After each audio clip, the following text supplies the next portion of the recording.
오늘은 저희가 중세교회를 마무리하려고 합니다. 중세교회는 오늘까지 이제 보고요. 다음 주에는 훌쩍 뛰어넘어서 그 사이에 이제 우리가 종교개혁부터 이제 미국 대각성까지는요. 나중에 이제 캠퍼스 운동과 연결해서 그 다음 텀에 보고요.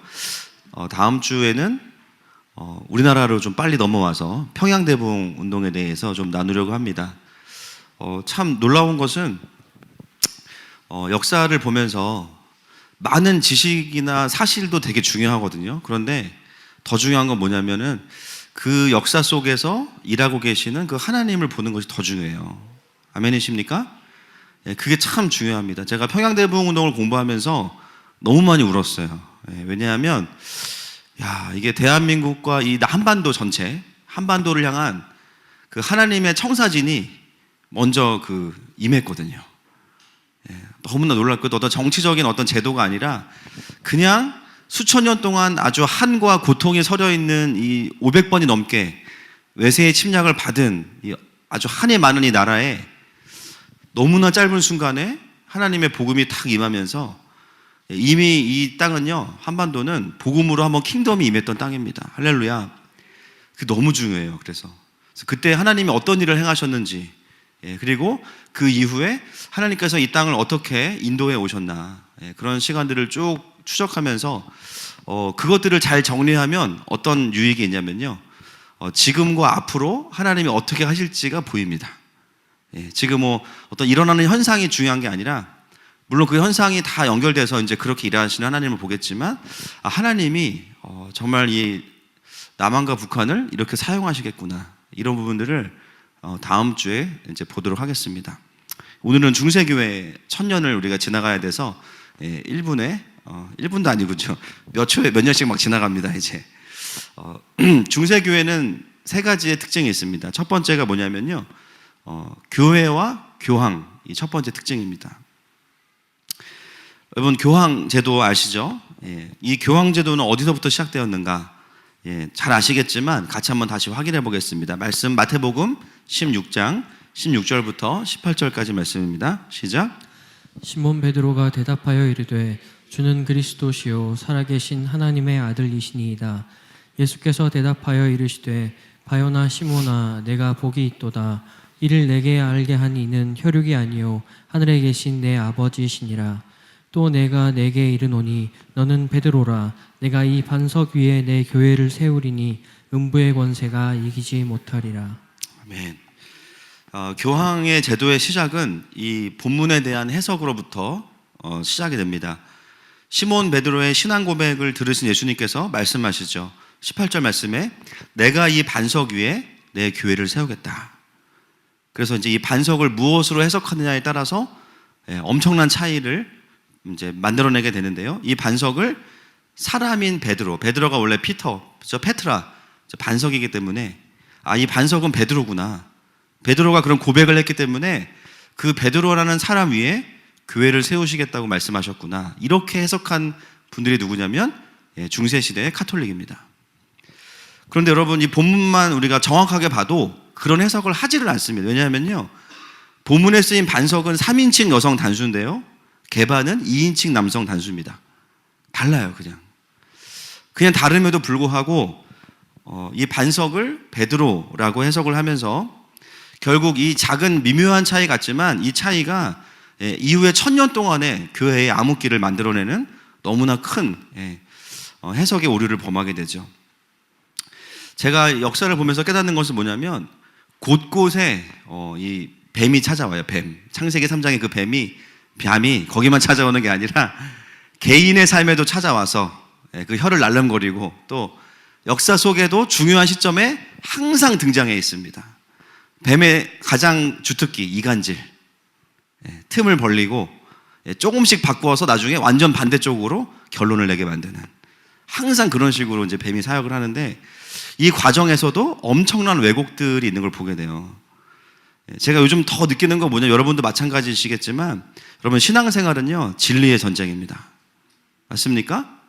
관계도 그렇고요, 신앙생활은 더 진리의 전쟁이에요. 그래서 이 진리의 싸움이 굉장히 치열해요. 우리가 신앙생활을 깨어 있으면 깨어 있을수록 어떤 고민들을 하게 되냐면, 어떤 것이 하나님의 뜻이냐, 이것에 대한 고민들을 더 섬세하게 하게 됩니다.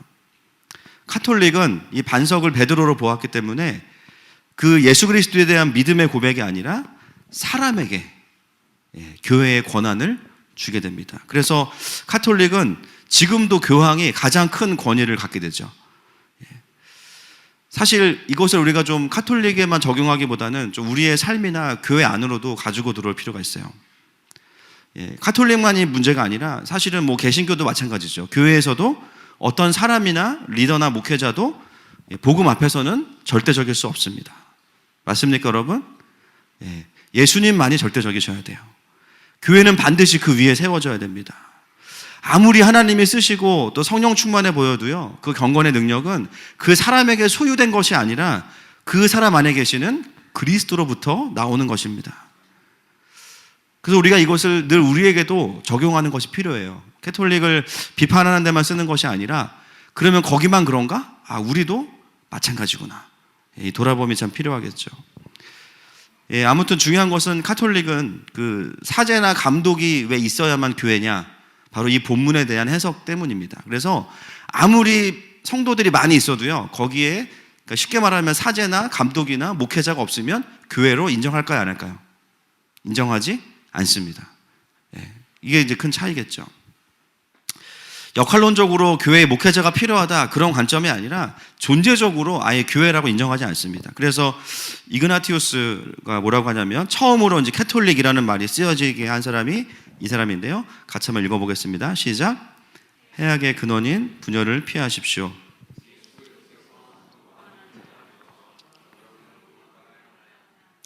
또한 여러분이 사도들을 따르는 것처럼 장로들을 따르십시오.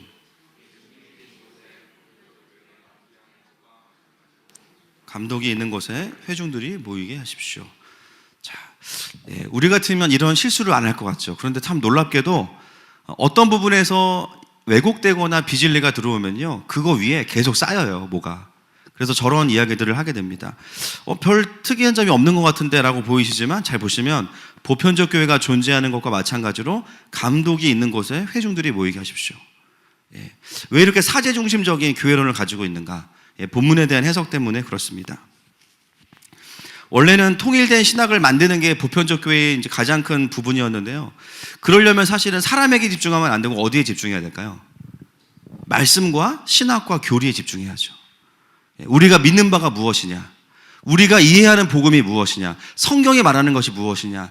여기에 모든 사람을 집중을 시켜야 되는데, 어느 순간 사람에게 모든 권위를 다 주고 그 사람 자체가 그냥 권위가 되어버린 겁니다. 그래서 이 교황제도는 중세시대의 가장 큰 특징이면서도 가장 큰 변수로 작용을 하게 됩니다. 좋지 않은 예들을 굉장히 많이 좀 양산을 하게 됩니다. 창부정치라고 해서 어떤 일이냐면, 교황이 원래 독신으로 지내야 되는데요, 실제로 독신으로 지냈던 교황들이 거의 없습니다. 심지어 뭐 아내뿐만이 아니고 첩도 많이 두게 되고요. 그런 경우에 어떤 일이 발생하냐면, 교황의 아내를 통해서 섭정이 일어나는 일들이 이제 교회 안에 발생을 하게 되고요. 또 교황이 자기 자식들에게 이제 교구를 물려주는 또 세습도 이제 일어나게 됩니다. 또 어떤 일이냐면, 캔터베리의 이야기라는 책에 보면 르네상스 시대의 교회를 이야기하면서 아주 단적인 교회의 타락상을 이야기해 주는데, 얼마나 성직자들이 말씀을 보지 않았으면 이런 이야기가 떠돌았대요. 뭐냐면, 당시의 성직자들은 주기도문이 뭔지도 모른다. 한번 옆 사람에게 한번 물어보세요. 주기도문 외워보시라. 저도 새벽에 가끔 새벽에 사도신경과 주기도문을 바꿔서 하는 적이 가끔 있지만, 저는 알고 있습니다. 여러분, 그 단적인 그 이야기들이 우리에게 무엇을 이야기해 주냐면, 얼마나 성직자들이 하나님의 말씀 앞에서 머물러 있지 않았는지에 대해서 우리에게 이야기해 주고 있어요. 그 중에 마루치아라는 한 여인은요, 자기 첫째 남편을 죽입니다. 그리고 두 번째 남편과 결혼할 때 자기 아들이 추기경이에요. 그래서 아들이 엄마의 두 번째 결혼에 주례를 섭니다. 막 이런 일들이 그냥 카톨릭 교회 안에 비일비재했어요. 심지어 그 당시에 직업 중에 어떤 직업이 있냐면, 면죄부 판매사가 있습니다. 면죄부 판매사. 어떤 건지 잘 모르겠어요. 뭐 보험이나 금융상품이면 이해를 하겠는데 면죄부 판매사, 삶의 거룩함을 추구하기보다는 헌금을 얼마나 더 많이 하는가에 집중된 사역을 하는 사람들이 바로 이런 사람들이었습니다. 전체적으로 있는 어둠의 이야기들이 굉장히 많았는데요. 그러면 다 안 좋았냐? 또 그렇진 않습니다.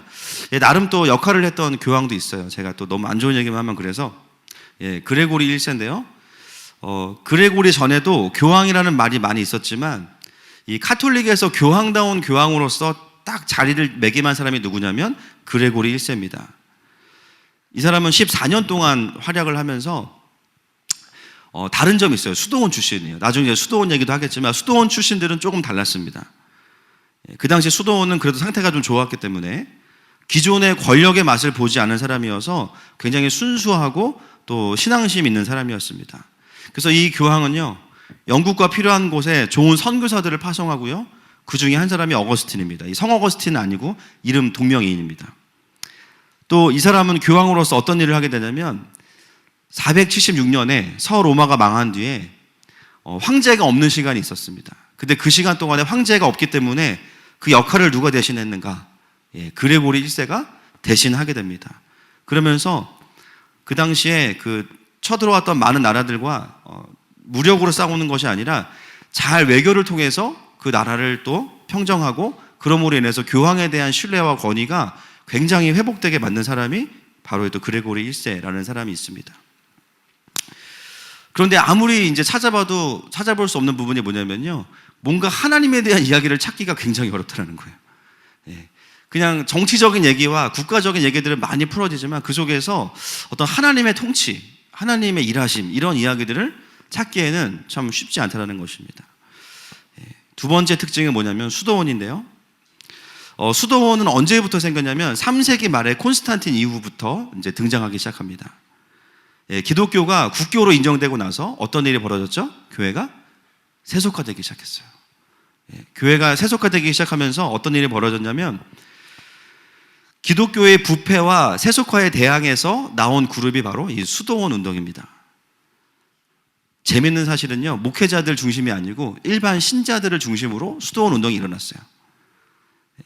일반 신자들이 스스로 수도원이나 자연에 들어가서 은둔하면서 거룩을 추구하는 운동으로 일어나게 됩니다. 가장 중요시 여겼던 가치가 뭐냐면 금욕, 청빈한 삶, 이런 것들이 처음 수도원 운동의 시작이었습니다. 그런데 이제 참 재밌는 것은 수도원 운동도요, 또 변화가 생겨요. 너무 개인적이고 너무 금욕적이니까요, 나중에는 또 다른 수도원, 베네딕트 수도원 같은 경우는요, 공동체 생활과 노동과 기도를 강조하게 됩니다. 또 더 시간이 지나서는요, 수도원이 존경을 받다 보니까 이제 어떤 일이 벌어지냐면 수도원에서 교황이 배출되기 시작해요. 그레고리 1세 같은 사람들처럼. 또 사회운동을 수도원이 하기 시작합니다. 그러면서 어떻게 되냐면 수도원이 권력을 가지게 돼요. 그리고 권력을 가지니까 어떻게 됩니까? 당연히 부패하겠죠. 기존의 캐톨릭의 흐름과 별반 다르지 않은 흐름으로 가는 것을 가게 되고, 나중에는 유명한 시토 수도원이나 프란체스코 수도원 다 타락하는 일들을 보게 됩니다. 중세 시대의 특징이 바로 이것입니다. 교회가 타락했네? 수도원을 만들자. 취지는 너무 좋았어요. 수도원을 만들었어요. 그런데 수도원도 타락했어요. 또 수도원 안에서도요, 기존의 흐름을 반대하는 그룹들이 막 계속 나오기 시작하는 거예요. 너무 개인만 강조하지 마라. 우리는 공동체로 지내겠다. 너무 기도만 하지 말고 노동도 좀 해라. 이런 흐름이 자신들 안에서 계속 반대의 반대, 계속 이런 흐름이 나옵니다. 이 중세교회의 흐름을 보면서 우리가 깨닫는 것이 있다면, 이 참 어렵구나. 뭔가 개혁을 외치고 사람이 어떤 제도를 개혁한다고 해서 개혁이 되는 것은 아니구나. 많은 사람들이 중세시대를 바라보면서 뭐라고 이야기하냐면요, 교황제도 때문이라고 이야기합니다. 그래서 수도원이 등장했는데 또 동일하게 부패하죠. 여러분, 교회만 그런 것이 아니라 세상은 더 하겠죠. 수많은 개혁을 외쳐서 개혁을 일으키고 권력을 잡게 되면 본인들이 부패를 하게 돼서 또 다른 개혁이 시작돼야 되는 것이 쉼이 없이 계속 내려왔던 역사들이 중세교회의 역사입니다. 모든 사람들이 사실 꿈꾸는 것이 뭐냐면 천국이에요. 맞습니까, 여러분? 좀 대단한 것도 아니고 좀 살만한 세상이 왔으면 좋겠다. 그래서 우리가 개혁을 외칠 수밖에 없죠. 그게 나쁜 것도 아니고. 그러나 역사를 보면 깨닫는 것은 뭐냐면 교회마저도 개혁을 외치지만 뭔가를 바꾸면 좋은 세상이 오겠다 생각하지만 사실은 그것은 계속해서 환상에 불과한 것으로 중세시대를 이어져 가게 됩니다. 제가 이 중세교회사를 보면서 참 우리나라를 좀 돌아보게 돼요. 한국교회가 70년대부터 2000년대까지 폭발적인 성장을 하지 않습니까? 수적으로도 물질적으로도 엄청난 축복을 받습니다. 교회도 많이 건축하고요. 또 대한민국에서 기독교인 수가 30%를 넘어간 적이 있죠. 그래서 우리 선배 목사님들이 뭐라고 이야기하면 십자가만 세우면 교인들이 온다. 지금 십자가만 세우면 교인들이 피해갑니다. 그렇죠? 전혀 다른 시대예요. 건물이 번듯하면 사람들이 온다. 이렇게 말하던 때가 불과 한 10년, 20년 전입니다. 그리스도인들이 사회의 주류가 됐고요. 그때는 교회의 영향력도 매우 컸어요. 그런데 그 축복과 번영 속에서 권력과 부를 가지고 사실은 잘 섬기고 흘려보내야 되는 것이 교회였음에도 불구하고 교회의 모습이 어땠습니까? 다 그런 건 아니지만 축복과 번영 속에서 사실은 그 부르심과 사명을 잘 따라가지 못했습니다. 오히려 그 속에서 목회자들과 성도들의 타락과 또 부도덕들이 일어나는 걸 보게 되죠. 그러면서 어떤 일이 있었냐면 한국교회 안에서도요, 개혁의 목소리들이 막 나오기 시작했어요. 교회를 개혁하자고 나오는 그룹들이 막 일어나기 시작했습니다. 저도 이제 여러분 아시겠지만 선교단체 출신이라 선교단체는 뭐 다 그런지는 모르겠지만 기본적으로 교회를 깝니다. 기본적으로. 예. 그래야 우리가 의롭기 때문에 기본적으로 교회에 그러면 시선이 이렇게 좋진 않아요. 저도 사실 그런 20대를 보냈고, 왜냐하면 우리를 포지셔닝을 하려면 교회를 일단 비판해야 되는 성향이 있고요. 실제로 교회가 또 잘못된 부분도 있겠죠. 예. 그러면서 그런 단체들이 막 이제 일어나기 시작했어요. 예, 교회의 부패와 타락의 반기를 들고 또 우리가 한번 잘 해보자. 그런데 시간이 지나면서 점점 보여지는 부분이 뭐냐면요, 그렇게 일어났으면 복음의 생명력을 가지고 계속 가야 되는데 사실 그렇지 않다는 거예요. 이게 참 아이러니합니다. 비판력과 반대 정신은 살아있거든요. 그런데 그 속에서 하나님의 일하심을 정말 우리가 충분히 보고 있는가라는 질문으로 똑같이 들어가 보면 사실 또 그렇지 않아요. 제가 또 한두 군데 걸쳐 있습니까? 예. 다 리더로 들어가 있지 않습니까? 그런 그룹들에. 실제 내부에서 일어나는 사건들을 보고 있으면 왜 이렇게 생명력이 없을까? 왜 이렇게 사람이 안 바뀌고 전혀 회심의 역사들이 없을까? 정말 옳은 말들만 하고 정말 필요한 말들만 하는데 왜 사람들은 바뀌지 않고 더 날선 비판력만 강해질까? 정말 성경에서 말하는 그 부흥을 볼 수 있을까? 선교단체에 사역하는 분들이요, 패배의식에 쩔어갑니다 지금. 그리고 더 충격적인 것은 뭐냐면 그렇게 비판했던 그 문제들이 다 그런 건 아니에요. 그렇지만 상당히 많은 개혁을 외치는 그룹 안에서도 똑같이 터지고 있다는 거죠. 최근에 여러분 아시겠지만 교회 개혁에 앞장섰던 거의 그 전방에 서 있던 단체의 리더가 불륜으로 자기가 오랫동안 있던 그 단체를 내려놨습니다. 심지어 그 불륜은 굉장히 오랜 시간 동안 있었던 일인 것으로 또 드러났죠. 그분이 하셨던 사역이 뭐냐면 교회에서 상처받은 가난한 성도들을 케어하겠다라고 하시면서 많은 교회를 다니면서 개혁에 대한 이야기를 하고 목회자에 대한 이야기들을 고발하시던 분이셨습니다. 저는 그분에 대해서 어떤 판단을 하기보다는요, 그냥 우리가 이 현실이 어떤지를 좀 보기 원해서 이런 말씀을 드리는 거예요. 그렇게 비판하던 본인도 정작 같은 이유로 그 자리를 내려놔야 되는 거예요. 물론 그것이 그분의 사역이 무의미하다거나 그런 일들이 필요 없다는 것이 아니에요. 그러나 결코 그 사건이 우리에게 작은 것을 말하고 있지 않습니다. 굉장히 여러 가지의 것들을 이야기하고 있어요. 저는 개인적으로 그 사건이 매우 큰 충격이었고요. 제가 있던 단체와도 연결된 단체들이었기 때문에 저에게도 굉장히 큰 충격이었습니다.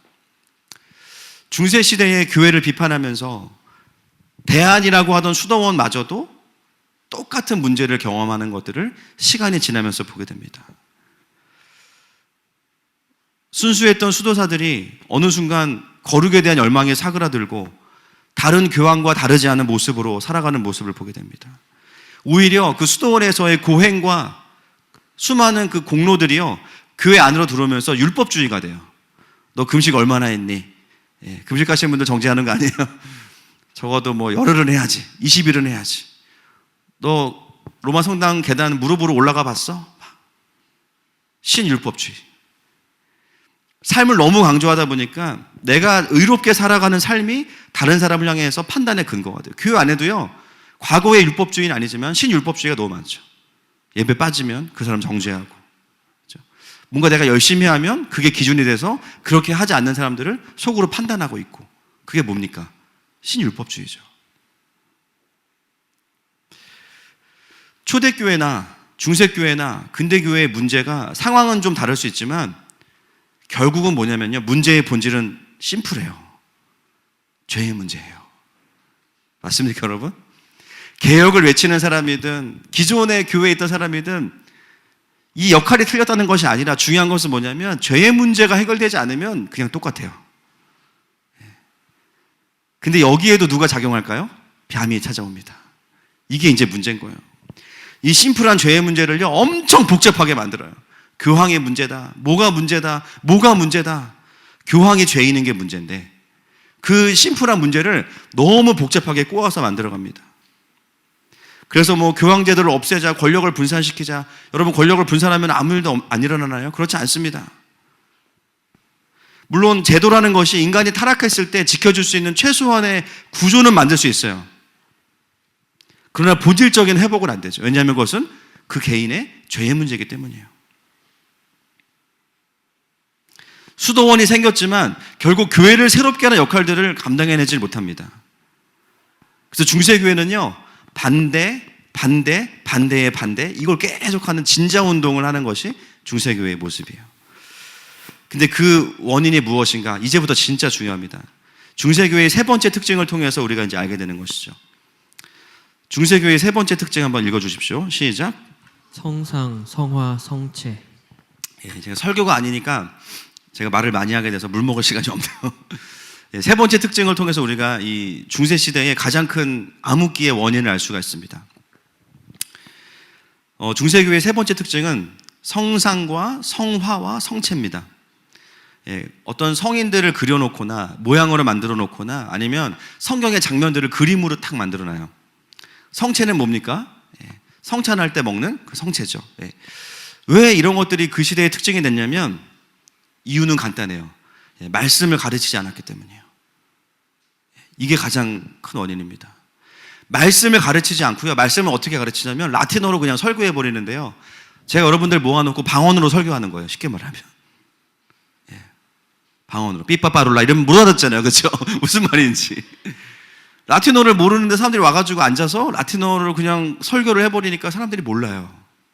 사람들이 예배를 드리면 은혜를 받아야 되는데 메시지가 들어오지 않으니까 그 자리를 뭘로 대신 채우냐면 거룩한 사람의 어떤 모습을 만들어 놓거나 그림을 보고 아 저랬구나, 아니면 예식을 통해서. 여러분, 성찬도 은혜의 한 방편입니다. 맞습니까? 네, 굉장히 중요해요. 제가 그거를 나쁘다고 하는 것이 아니라 문제는 뭐냐면 말씀을 대체한 게 문제라는 거죠. 가장 큰 중세시대의 특징, 가톨릭 교회 안에 말씀이 부재. 중세시대를 끝내고 나서 중세시대가 어떻게 끝나게 되냐면요, 자연스럽게 두 가지의 개혁 운동이 일어나게 됩니다. 먼저 일어나는 게 뭐냐면요, 여러분 아시겠지만 르네상스입니다. 예. 이 뜻도 부활이랑 비슷해요. 다시 태어나다. 부흥, 부활 비슷합니다. 그리고 200년 지나고 나서 종교개혁이 일어나죠. 중세시대를 마무리하면서 두 가지의 부흥운동이 일어나는데 하나는 르네상스고요, 하나는 200년 뒤에 종교개혁이 일어납니다. 둘 다 어떤 현상이냐면 중세시대에 대한 반발로 일어나는 현상이에요. 여러분, 르네상스 배우셨죠? 학교 다니실 때. 르네상스의 아주 핵심 메시지가 뭐냐면 이겁니다. 중세시대 1000년 동안 너 힘들었지? 너무 힘들었어. 착취당하고 억압당하고 교회를 위해서 희생당하고 힘들었지. 그러니까 이제 너를 위해 살아. 너는 자유고 해방이야. 사람으로 돌아갑시다. 이게 르네상스예요. 너무 좋죠, 여러분? 제가 이제 이번 주, 참 놀랍게도 이번 주에 제가 이제 주일날 설교가 가인입니다. 가인. 그리고 그 다음 주가 에녹성인데요. 굉장히 이 메시지와 연결됩니다. 신본주의로 살았던 시대를 부정하면서 정반대인 인본주의가 나오는 것이 르네상스의 본질입니다. 르네상스 시대에 여러 가지 작품들 제가 이제 안 보고선 설교할 수 없기 때문에 단테의 신곡 이런 거를 제가 공대 출신인데 읽었어요. 죽을 뻔했습니다. 네. 페트라르카가 연옥을 거쳐서 천국과 지옥을 가는데 막 죽어버릴 것 같더라고요. 그 시대의 문학의 특징이 무엇인가 알기 위해서 읽었는데요. 굉장히 하나님도 등장하고 여러 가지 신적인 요소가 등장하는데 이거는 문화예요, 문화. 중세 시대의 기독교 문화가 있기 때문에 소재가 다 그런 거예요. 그런데 그 내용들을 보면 완전히 인간의 상상력을 그냥 이제 포텐을 터뜨린 거죠. 성경의 메시지와 사실 상관없는 이야기들이 굉장히 많습니다. 아주 그 단테의 신곡이 이 중세 시대를 끝내고 인문주의 시대를 열어가는 첫 번째 거의 작품으로 등장하기 때문에 읽어보면서 깨닫는 것은 뭐냐면 이런 부분이겠구나. 르네상스 시대로 넘어가면서 중세 시대와 르네상스 시대에 또 누가 등장해요? 뱀이 등장합니다. 뱀이 어떤 이간질을 했냐면요, 이런 이간질을 한 거죠. 야, 신본주의라고 말하는 시대가 저렇게 타락했고 너를 힘들게 했지. 신본주의 나쁜 거야. 이제부터 너를 위해 살아. 교회의 권위 인정하지 말고 하나님도 인정하지 마. 그냥 네가 느끼는 대로 원하는 대로 살아. 그게 진정한 너의 모습이고 행복이고 너의 인권이야. 여러분, 뭐가 잘못됐을까요? 중세 시대는 신본주의였어요? 아니었어요? 신본주의가 아니었죠. 정확히 말하면 신본주의를 가장한 타락한 교황, 복음을 깊이 경험해보지 못하고 직면해보지 못한 교황이 혼자 그냥 독재로 끌어왔던 그 긴 시간 동안을 경험한 것이죠. 그래서 여러분, 중세시대도 어떤 시대냐면요, 결국은 인본주의였어요. 사단이 왜곡시킨 게 뭐냐면요, 마치 그게 하나님인 것처럼 이야기하는 거예요. 그러면서 오해를 시키고 당연히 하나님께 가지 않아도 되니까 어떻게 됩니까? 이제는 사람 자체가 제일 중요한 기준이 돼버린 거죠. 하나님을 기준으로 두지 않고 사람을 그 자리에 두기 시작합니다. 모든 학문에서 하나님이 빠지기 시작해요. 또 신학이 이상해지기 시작합니다. 여러분, 중세시대의 교회는 사실 성경적인 교회가 아니었습니다. 교황은요, 성령 충만한 사람이 아니었고요, 어떨 때 보면 탐욕이 충만한 때가 훨씬 더 많았어요. 사단은 이것을 신본주의라고 왜곡시켜버립니다. 겉모습은 교황과 교회지만 하나님의 통치가 없는 사람과 집단이었는데, 여러분, 성령에 사로잡힌 리더는요, 절대로 그럴 수 없습니다. 맞습니까, 여러분? 그리스도가 충만한 교회는 절대로 그럴 수 없어요. 사단이 한 일이 뭐냐면요, 중세시대를요, 신본주의라고 오해를 시키면서 인본주의로 끌고 가버린 거죠. 제가 이 인본주의에 대해서는 주일 2번 설교가 할 건데요, 가인을 통해서 그 다음에 에녹성, 이게 이제 인본주의의 출발이거든요. 주일날 다루도록 하겠습니다. 그래서 그 부분은 주일날 보고요. 교회가 세워진 이래로 다양한 공격들이 있는 것 같지만 사실 근본적인 공격은 뭐냐면요, 인본주의의 공격이에요. 쉽게 말하면 하나님 대신에 사람을 섬기게 하는 거죠. 그래서 하나님 나라와 유사한 킹덤, 그게 휴머니테리언이즘입니다. 인본주의. 사실은 유사 킹덤이지만 본질적으로는 안티 킹덤이 인본주의입니다. 왜 그런지는 주일날 밝히겠습니다. 그래서 르네상스는 중세시대에만 있었던 게 아니고요, 최초의 르네상스가 언제일까요? 에녹성인 거예요. 똑같습니다. 주일날 꼭 오십시오. 영업하는 거 아닙니다. 얼마나 좋아요. 중세시대 때 착취당하고 힘들었는데 위로해주고 너가 힘들었지 이야기해주면서 마음껏 살라고 하니까 얼마나 좋아요. 그러면서 문예부흥이 일어나고 수많은 일들이 일어나지만 사실 그 뒤에 뭐가 있었냐면 하나님을 전제하지 않는 삶에 대한 부분들이 자연스럽게 뒤를 따라 들어오게 됩니다. 그런데 만약에 하나님이 그거를 기뻐하셨다면 종교개혁은 안 일어났겠죠. 하나님이 그냥 두시지 않아요. 200년 뒤에 종교개혁이 일어납니다. 그 뜻도 뭐냐면 결국 부활과 부흥이겠죠. 종교개혁은 많이 달랐습니다. 진단은 똑같아요. 중세시대가 뭔가 상태가 메롱이다, 이상하다, 이거 이대로 가면 안 된다. 근데요, 종교개혁의 특징이 뭐냐면요, 정확하게 본 거예요. 그것이 망가진 신본주의라는 것을 알았다라는 거죠.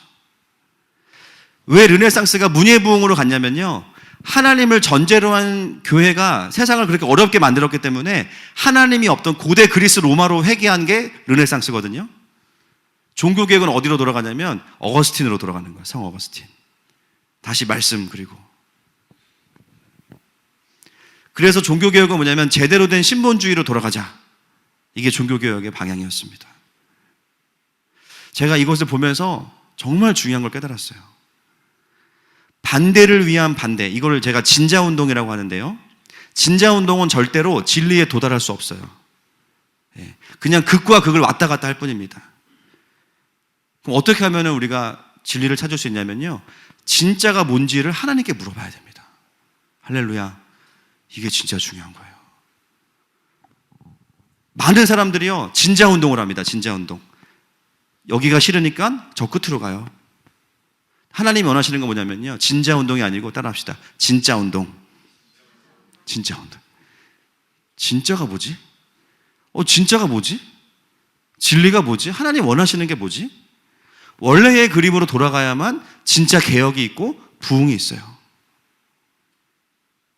중세시대의 말미에 어떤 일들이 일어나냐면요, 부흥을 일으키는 하나님의 사람들이 일어나기 시작해요. 근데 그들의 공통점이 있습니다.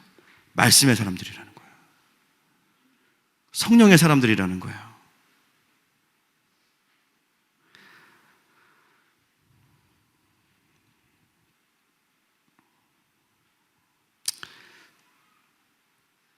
자, 인본주의가 할 말이 너무 많지만 많이 좀 넘어가겠습니다.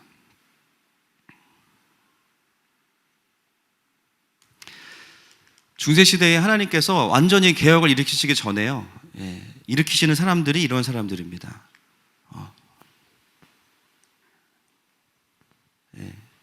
콜룸바를 통한 스코틀랜드에서 아이오나가 있고요, 어거스틴, 보니페이스, 그 다음에 이제 왈도파라 그래서 이분들 어떤 사람, 말씀을 펼쳐서 말씀이 원하시는 대로 우리가 살아보자, 이런 사람들이에요.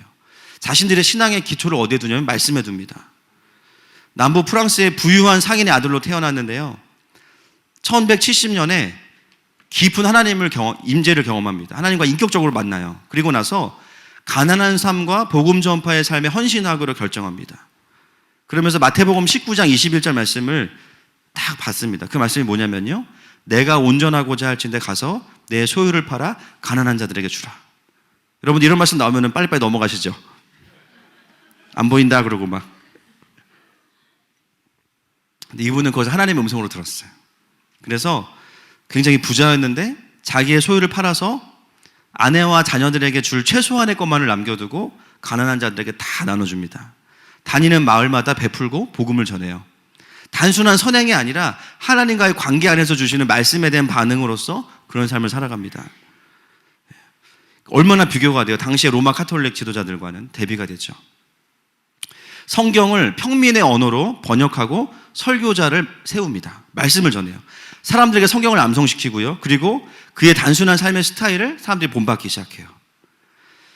1177년에 리옹의 감독인 귀차드라는 사람이 왈도를 불러서 뭐라고 이야기하냐면 이렇게 이야기합니다. 비록 내 말대로 그것이 성경을 설명하는 것이라 해도 중얼거리며 복음을 전하는 것을 금한다.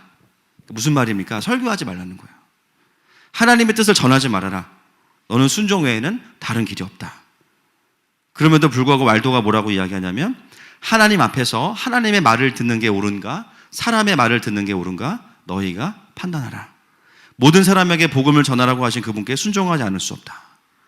이렇게 이야기하고 계속 중얼거리면서 복음을 전합니다. 그 다음에 나오는 사람이 요한 타울러인데요, 그 당시에도 은사주의자들이 있더라고요. 이 사람은 성령의 사람이라는 별명을 가지고 있습니다. 깊은 하나님의 임재와 하나님의 지성소에 대한 메시지들을 전하면서 은사들을 또 받아서 사역했던 사람이 바로 요한 타울러고요. 그 다음에 종교개혁의 새벽별 존 위클리프, 여러분 다 아시죠? 그리고 마틴 루터, 그리고 존 칼빈, 그리고 존 낙스, 이런 사람들이 이제 쭉 나오게 되는데요, 각자를 공부하려면 또 한 학기 이상 들어가겠죠, 시간이. 물론 종교개혁이 모든 부분에서 완벽한 개혁은 아니었어요. 보니까 루터도 저도 최근에 알았지만 또 반유대주의자였기 때문에 루터로 인해서 또 유대인들이 많이 학살되는 신학적인 부분들이 또 나중에 열려지게 됩니다. 근데 우리가 봐야 될 것은 뭐냐면 하나님이 이 시기에 종교개혁을 통해서 이루셨던 일이 무엇인가? 진자 운동이 아니라 진짜 운동에 대한 메시지를 주신 거죠. 진짜 개혁은요, 반대하는 게 아닙니다. 진짜 개혁은요, 비판이 아니에요. 진짜 개혁은요, 진리로 돌아가는 거예요. 그런 의미에서 우리는 굉장히 급진적이어야 됩니다. 아멘이십니까? 그 어떤 것도 진리로 돌아가는 것에 있어서 우리의 발목을 잡게 하면 안 됩니다. 지금 이 시대에 필요한 운동은 진자 운동이 아니고요, 진짜 운동이 필요해요. 오랜 영적인 암흑기를 깰 때마다 하나님이 어떤 일을 일으키시냐면요, 그 암흑기에 영적으로 마치 하수구가 막혀있는 것처럼 막혀있는 부분이 무엇인지를 발견하는 하나님의 사람들에게 계시를 주세요. 깨닫게 하세요. 그리고 그 부분을 딱 잡으면요, 부흥이 임해요. 할렐루야. 전 이게 너무 놀랍습니다. 수많은 사람들이 진자 운동하느라고요, 진짜가 뭔지를 알 수 없어요. 놀라운 것은 뭐냐면 다시 말씀을 붙잡고 하나님의 원래의 뜻으로 돌아가는 사람, 교회의 본질이 사람이 아니라 그리스도를 구주로 고백하는 그 고백 위에 있다는 것으로 돌아가는 사람, 그 사람을 통해서 다시 교회를 세워내십니다. 여러분, 만약에 교황이 성령 충만해봐요. 그보다 좋은 킹덤 구조가 어디 있어요, 진짜? 안 그렇습니까? 사울이 성령 충만해봤어요. 얼마나 그러면 그 시대가 좋았겠습니까? 단순한 제도의 문제가 아니에요. 요즘에 검찰개혁, 사법개혁 엄청 얘기하는데 어떤 마음이 있냐면 그 검찰 그룹 안에 하나님의 임재와 통치와 부르심이 있는 리더가 한 명 있어가지고요, 제도가 아니라 부르심 자체를 막 살려주는 사람이 나왔으면 좋겠어. 할렐루야. 모든 조직에 다 그런 사람이 필요한 거예요. 누가 우리를 견제하지 않아도 하나님 앞에서 부르심에 맞게 하나님의 거룩하게 하나님의 부르심대로 자기 할 일을 하는 거, 그게 뭡니까? 그게 개혁이에요. 진짜 하나님의 부르심 앞으로 돌아갈 때 거기에만 진정한 개혁이 있습니다. 여러분, 교황의 문제면 한국 교회는 교황이 없는데도 왜 이렇게 힘들까요? 제도의 문제가 아니에요. 교회가 복음을 잃었기 때문입니다. 임재를 잃었기 때문이에요. 동의하십니까? 하나님의 통치를 잃었기 때문이에요. 교회를 교회되게 하는 것은 다른 게 없습니다. 목사부터 리더들이 정말 하나님을 사랑하고 그분 앞에서 원래 하나님의 부르심의 자리로 돌아가면 모든 게 다 해결됩니다. 그게 아니고서는 누구도 장담할 수 없는 것이 우리의 인생이고 하나님의 나라입니다. 그래서 하나님의 나라는요, 어떻게 확장되냐면요, 계속 하나님의 진리 앞에 와 있는 사람들을 통해서 확장되는 구조가 하나님 나라의 구조예요. 할렐루야. 너무너무 특이한 생명의 구조죠. 제가 장담하는데요, 분명 어떤 죄가 터지기 전에, 이거는 눈에 보이는 죄잖아요, 더 오랜 시간 동안 뭐가 있냐면 임재가 메마른 시간이 분명히 더 있어요. 이해되십니까? 예. 물이 없어지면 점점 메마르는 것처럼 어느 순간 임재가 없는 메마름의 시간이 있어요. 예배 가운데. 이런 시간이 지속되다가 반드시 어떤 문제가 터집니다. 흉년이 오기 전에 이미 시냇가가 말라감을 느껴야 돼요. 그때 돌이켜야 됩니다. 그때 돌이켜야 돼요. 내 삶에 어떤 죄가 터지기 전에, 은혜가 마르기 전에, 예배가 답답할 때, 여러분 그때 더 예배하셔야 됩니다. 왜 문제가 터질 때까지 우리가 버틸까요? 참 우리가 아이러니한 것 같아요. 왜 은혜가 없는데도 그냥 그러려니 살아갑니까? 은혜가 없으면요, 교황이 아니고 교황 할아버지가 와도 안 되는 거죠. 은혜가 있으면 누구라도 하나님 나라의 리더가 될 수 있습니다. 한국교회도 마찬가지입니다. 지금 개혁하는 그룹이 없어서 위기인 게 아니라 복음으로 돌아가는 사람들이 많지 않기 때문이에요. 하나님의 나라가 뭔지 정확하게 이해하는 사람들이 많지 않기 때문이에요. 여러분, 평양대부흥운동 100주년, 교회 100주년 기념으로 우리가 언제였죠? 10년 전에 했었, 2007년에? 엄청 막 광고하고 막 다시 오라 평양의 부흥이요, 다시 오라, 떠나간 버스도 아니고 다시 오라고 막 계속 그러고 막 엄청 시끄럽게 했잖아요. 물론 그게 의미가 없는 것은 아닙니다. 근데 왜 그 이후에 어떤 부흥의 열매나 씨앗들을 보기가 힘들까요? 여러 가지 이유가 있을 수 있어요. 그러나 저는 그것이 요즘 하나님 말씀하시는 부분이 있습니다. 그것이 국가적인 차원으로 풀어지지 않았기 때문이에요. 여러분, 1907년의 평양 대부흥 운동은요, 교회 부흥이 아니었습니다. 국가적인 부흥이었어요. 나라적인 부흥이었어요. 누구도 막을 수 없는 부흥이었어요. 고등학교 아이들이 모여서 아침에 잠깐 기도했는데 불이 붙어버려. 선생님 들어왔는데 다 울고 있어. 회개하고 있어요. 선생님 같이 무릎 꿇고 기도해. 혼내러 교장 선생님 왔다. 교장 선생님도 막 회개해. 이게 뭐 제도로 막을 수 있는 게 아니에요. 사회계요? 그냥 다 일어납니다. 뭐. 하나님은 이미 이 땅에 하나님 나라가 무엇인지를 한번 제대로 보여주셨어요. 할렐루야. 그것이 다시 우리에게 재현되는 것, 그것이 결국은 청사진이 아니라 이 땅까지 다시 보여주시기 원하시는 이 나라의 그림이에요. 근데 그것을 교회를 부흥시키고 교세를 확장하는 거로만 사용하려고 하면요, 정확한 하나님의 마음을 읽어내지 못하는 거예요. 여러분, 이 땅은요, 하나님의 나라가 주도할 때만 세워져 갈 수 있는 나라로 이미 체질이 바뀌었어요. 평강대부흥운동은 그냥 교회 부흥운동이 절대 아닙니다. 그냥 이 땅 전체를 향한 하나님의 계획이고 그림이에요. 우리가 봐야 되는 것은 뭐냐면 하나님께서 가지고 계신 그 그림을 보면서 이 땅을 봐야 돼요. 망가지고 어그러지고 비틀어진 모습을 보면서 비판한다고 해서 답이 나오지 않습니다. 그 하나님의 그림을 봐버리면 뭘 해야 될지가 명확히 나옵니다. 그래서 진짜 운동이 아니고 진짜 운동을 해야 돼요. 아멘이십니까? 진리 앞으로 돌아갈 때만 소망이 있고요, 진짜 회복이 있습니다. 사단이 이거를 못하게 하려고 겁나게 애를 씁니다. 계속 이간질하고 진리를 왜곡시키고 우리나라의 이 부르심을 잘못 알게 만들고 관심 없게 만들고 하나님이 어떤 분이신지 왜곡시키고 우리의 상처에 집중하게 만들고 고통에 매여 있게 만들고, 수천 년 동안 고통과 하늘로 살아왔던 이 조선이라는 이 대한민국과 남한의 모든 땅 가운데, 북한에 있는 모든 땅 가운데 다 하늘요, 한순간에 하나님의 자녀로 바꿔버리는 사건이 뭐냐면 평양대부흥운동이에요. 너넨 더 이상 열등하지 않아. 너는 더 이상 한에 맺혀 살 필요 없어. 왜냐하면 내가 널 구원했기 때문에. 너는 더 이상 고아와 과부가 아니야. 내 자녀야. 그게 한 방에 끊어졌어요, 그때. 여러분, 절대 이것은 종교적인 얘기가 아닙니다. 그냥 교회 하나의 얘기가 아니에요. 여러분, 이 작은 나라가요, 하나님의 그런 부르심을 받은 나라예요. 그 포지션을 아는 사람을 통해서 그것들이 풀어지기 시작할 때 하나님 예비하신 부흥을 이 땅 가운데 보내실 거예요. 제가 요즘에 주시는 마음은 하나님 왜 하늘마음교회 세우셨는지 알 것 같아요. 이 싸움 하라는 거죠. 정말 하나님이 이 땅을 향한 그림이 무엇이든지를 다시 확인시켜주고 그 그림으로 돌아갈 수 있도록, 사람의 말이 하는 것이 아니라 그 그림이 풀어질 때요, 성령께서 임하십니다. 열매로 알 것입니다. 영혼들이 살아나고요, 국가적인 리더들이 일어날 거예요.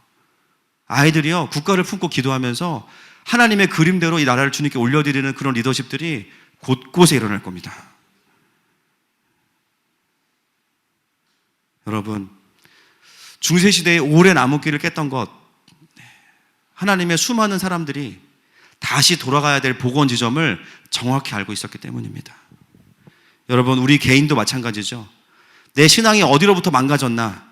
아유, 그 목사 때문이야. 이게 아니라, 그 교회 때문이야. 물론 그 목사가 나빴고 그 교회가 미성숙했을 수 있어요. 그러나 우리가 돌아가야 되는 지점은요, 그래서 또 다른 어떤 차원이 아니라 그 위에 계시는 하나님께로 돌아가야 돼요. 아멘이십니까? 그 영적인 회개가 있어야만 진짜 급진적인 회복이 있는 것입니다. 여러분, 진정한 회개는요, 영적인 회개가 있는 곳에 일어납니다. 진정한 회복은 영적인 회개가 있는 곳에 일어납니다.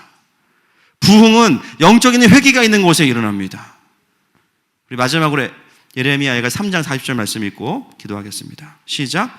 우리가 스스로 우리의 행위들을 조사하고 여호와께로 돌아가자. 아멘.